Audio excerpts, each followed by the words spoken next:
Бүгін сіздермен керемет дәмді рыжик тортының рецептімен бөлісемін. Бұл тортты дайындау өте оңай, ал нәтижесі кез келген дастарханның сәні болады.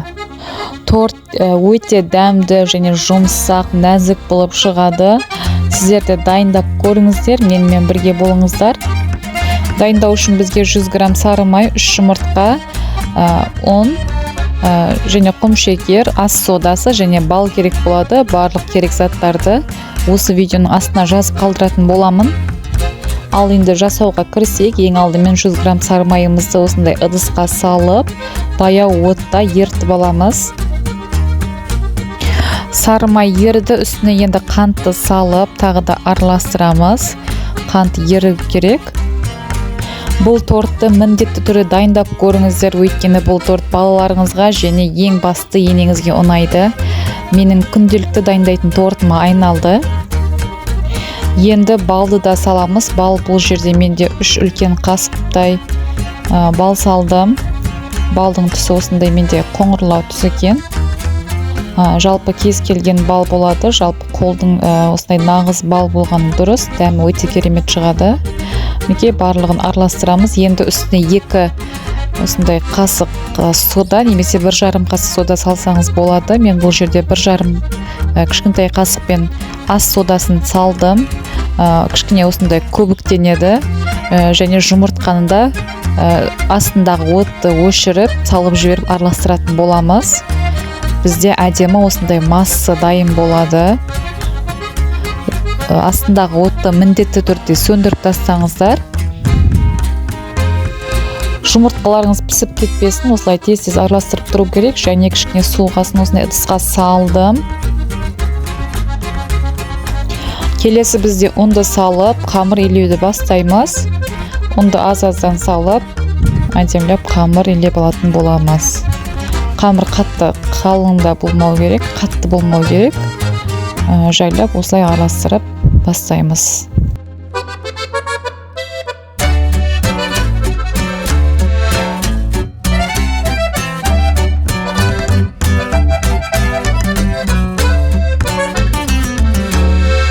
Қамыр осындай кішкене сұйықтау болады. Енді досканың үстіне алып, онменен осылай істеп аламыз. Сол кезде қамыр әдемі шығатын болады.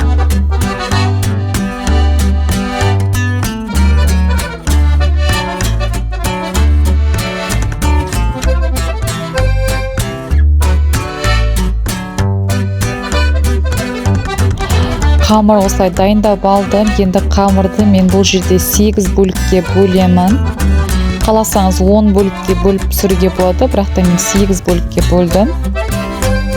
Барлығын бірдей етіп осылай дайындап аламыз. Мінекей дайын. Енді қолымызбен осындай үлкен шариктер жасаймыз.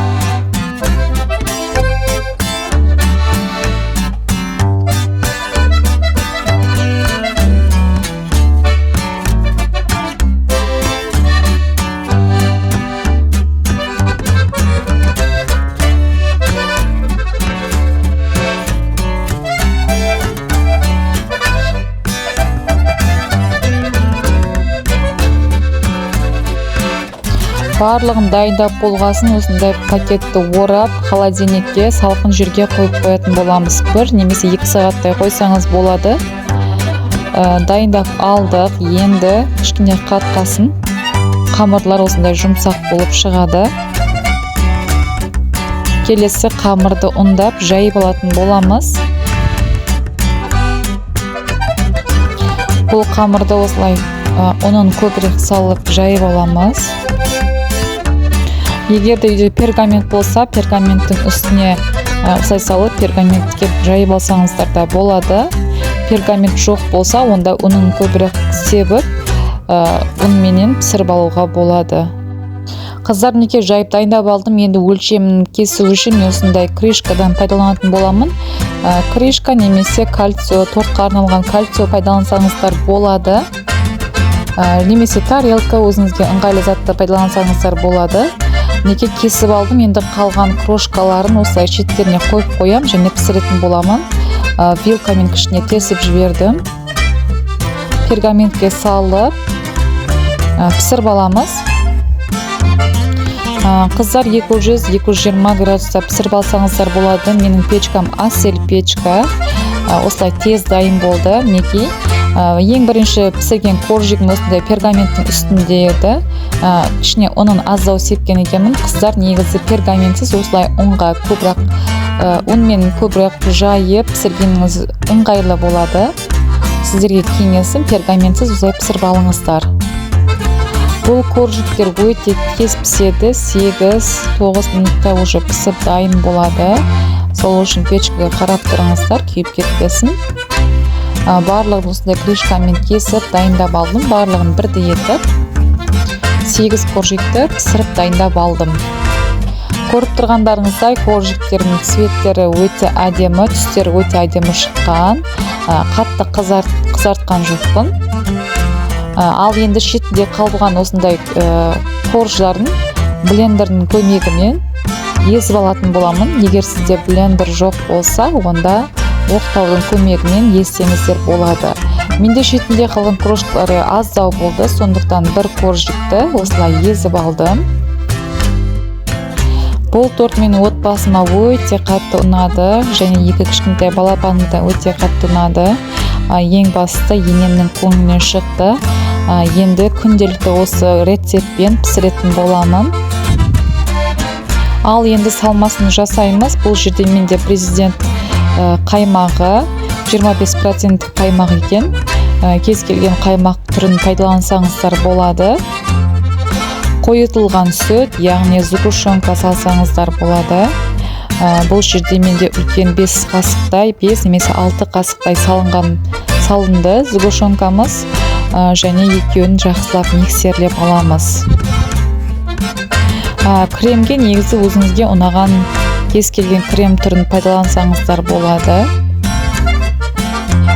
Бұл жерде крем кішкене сұйықтау болғасын, мен осындай 2 үлкен қасықпен сахарная пудра, яғни қант ұнтағын қостым. Крем дайын болды, енді тортты жинақтаймыз. Ең алдымен бірінші коржиктің астына крем жағып алдым. Енді әр коржиктің үстіне осылай кремді жағып шығатын боламын.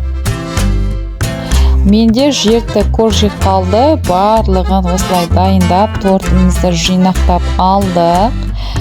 Үстіңгі жағына да крем жағамыз. Және мына дайындап алған крошкамызды, ұнтағымызды үстіне осылай әдемілеп қолымызбен барлық жеріне жағып шығатын боламыз. Әдемілеп безендіреміз. Үстіне қалауынша безек беруге болады.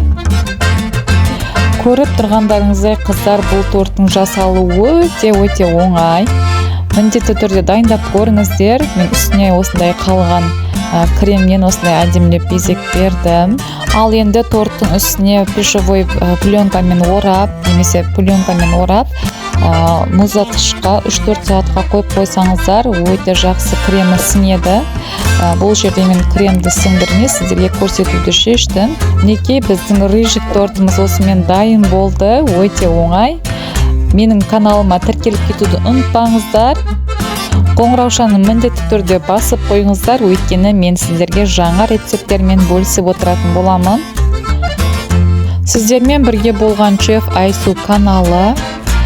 Дайындап көріңіздер және пікіріңізбен бөлісіңіздер.